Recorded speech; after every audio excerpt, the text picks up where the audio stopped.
Avatar: The Last Airbender, The Legend of Aang is the new Avatar movie. Uh, this movie has been a disaster, and it's really unfortunate. Basically, Paramount, one of the worst, most evil companies in the entertainment business working today, thanks to Ellison's, they had, before they got there, this film was in production for years. It was scheduled to be in theaters, and then when they took over Paramount, they're like, no, no, no, no, no. This movie's not going to theaters. And that made fans of this franchise fucking furious. Because this franchise is huge, and it's nostalgic, and it's beloved, and people want to see this in the theater. And so it got leaked. And not only did it get leaked, it got mega leaked. Like, this movie was everywhere. I did not watch the leaks at all because I wanted to support the artist's official release. In fact, you were thanked in the trailer for this movie when it released, finally officially to the public, for waiting for the official release and being patient. So, fuck you all, watch the leak. I'm kidding. I know some people that actually did. And listen, I don't actually judge you if you watch the leak. Like, I understand why you would choose to do that because Paramount is an evil company, and I get not wanting to support them. But however, you still hurt thousands of artists. And but at the same time, I know so many people who watched the leak of this movie that are gonna go watch this on Paramount Plus. If they lived in a city where it was playing in theaters, they're going to go do that. Because, by the way, not only did they just randomly drop this on Paramount Plus in the middle of, like, busy season for everybody, so, it's going to get lost in the shuffle. But not only did they do that shit, but they're like, by the way, we want to get this nominated for Best Animated Feature, so what we're going to do is we're going to play it in New York and LA just to do that. So it technically is getting a theatrical release. So they're confident enough in this movie winning awards, but not enough to put it in theaters at a time where anime's doing really well. And yes, I know this show isn't anime, but, like, it's American anime. Anybody that likes anime likes fucking Avatar: Last Airbender. I'm sorry, like, what the fuck is this nonsense, Paramount? So basically, we all got screwed on this. We all don't get to see this movie in theaters unless you live in one of those cities.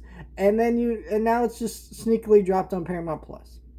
Now, luckily, the Avatar franchise isn't all doom and gloom like some people make it out to be. The new Avatar show got misreported about how it's going to release episodes, but we are getting that show. There's tons of comics, books. There's another Avatar series in development. So clearly Paramount's still investing, but they're just mismanaging this franchise and making a lot of its fan base really fucking angry.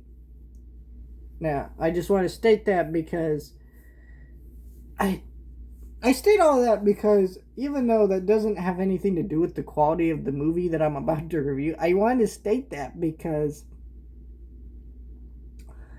watching this movie on Paramount Plus is kind of a painful experience because you watch this movie and the cinematography and the way that this is staged and put together and choreographed, you're like, this was meant to be on a big screen. You can tell it doesn't look like it was meant to be shown on my TV. And don't get me wrong, it's a movie that I can watch at home. It's kind of like a Christopher Nolan movie, right? Where I guess if you watch it at home, you can still do that, but you're probably missing out by not seeing it in theater. I'm not saying this is Christopher Nolan level of filmmaking, but you get what I'm saying. So I just, the animation, so I just want to praise that right off the bat. The cinematography, the way this movie's whole staged and choreographed, the animation is gorgeous. The just the emotions of this movie all felt so theatrical, and it just, But I actually really love this movie, and I do want to talk a little bit of spoilers with this movie, but basically the point of this movie is this, I don't know if this was the Avatar movie that the fans wanted to see, right? Because the fans, I think, wanted to see what happened to Zuko's mother, even though we did get that in comics. But I think they wanted to see a better version of that. Um, I think they wanted to see follow up with Azula and some of her stuff that we need, that again got followed up in comics, but people I think would rather see that in a movie. Um, but I think this movie was an important movie for the show of kind of showing you, Aang has to carry the trauma of losing all of his people and that guilt for the rest of his life, and him having to finally grapple with peace and move on.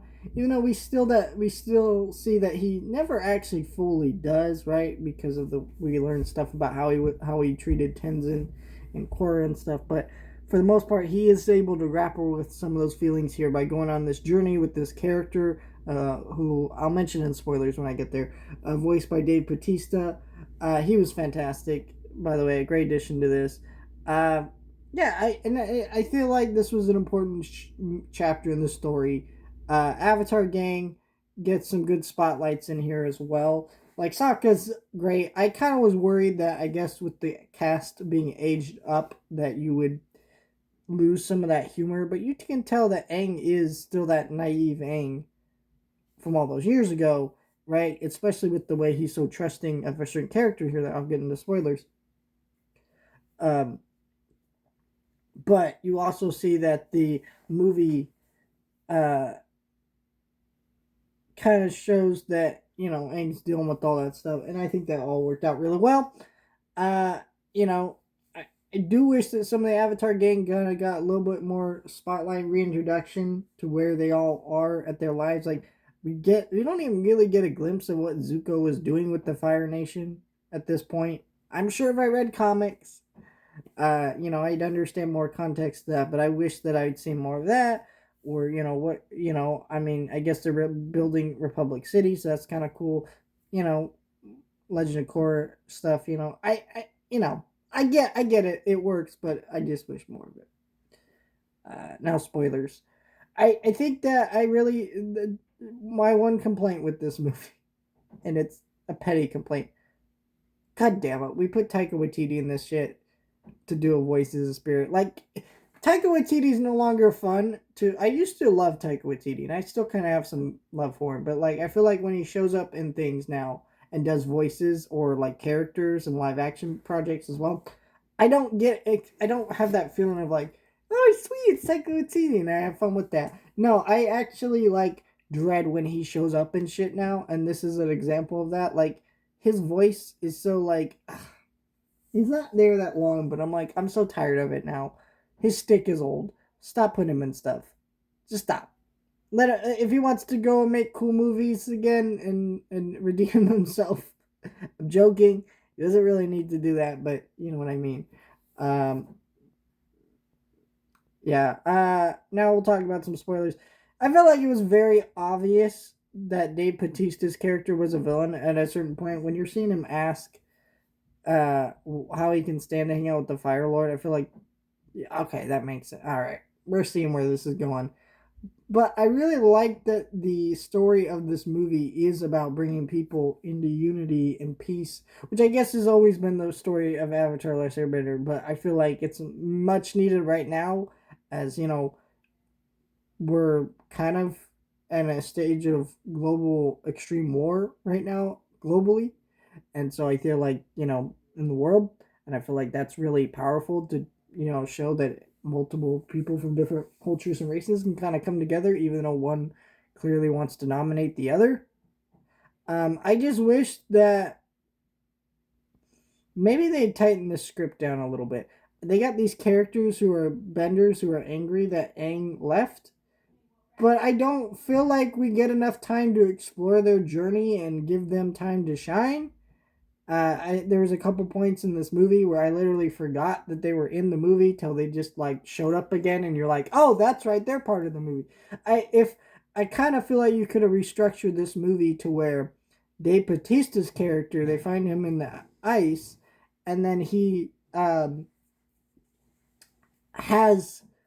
and then he kind of goes on a little quest to find the staff to hopefully rebring the Airbender temples, and but then you find out he's a villain. Yeah, yeah. I felt like you could do all that without those other characters. Those other characters feel like maybe they need their own Avatar story to kind of flesh them out a little bit. I mean, I feel like they get enough, so it's not like I hate them or anything, but it's still like I wish there was a little bit more. I think that the character uh, writing here is pretty good though. It's enough to make up for it. Because you get enough of their characters, but I just wish it was a little more, or just not been in the movie at all. I felt like there were two contrasting plot lines that didn't really work for me. And again, we could have used that stuff for other things, like giving us more of an example where Zuko's at or these characters are at. Also, I will say, no Suki in this movie. Um, Suki is a part of the Avatar story. She was part of Team Avatar for a lot of the show. You know, why is she not here? Isn't she Sokka's like partner? I guess. So I don't know. I think, but that these are all mild complaints. It's still a great movie. I just wish some of this had been a little more like, all right, let's make this feel a little bit more like a reunion movie, getting the band back together. I love this movie.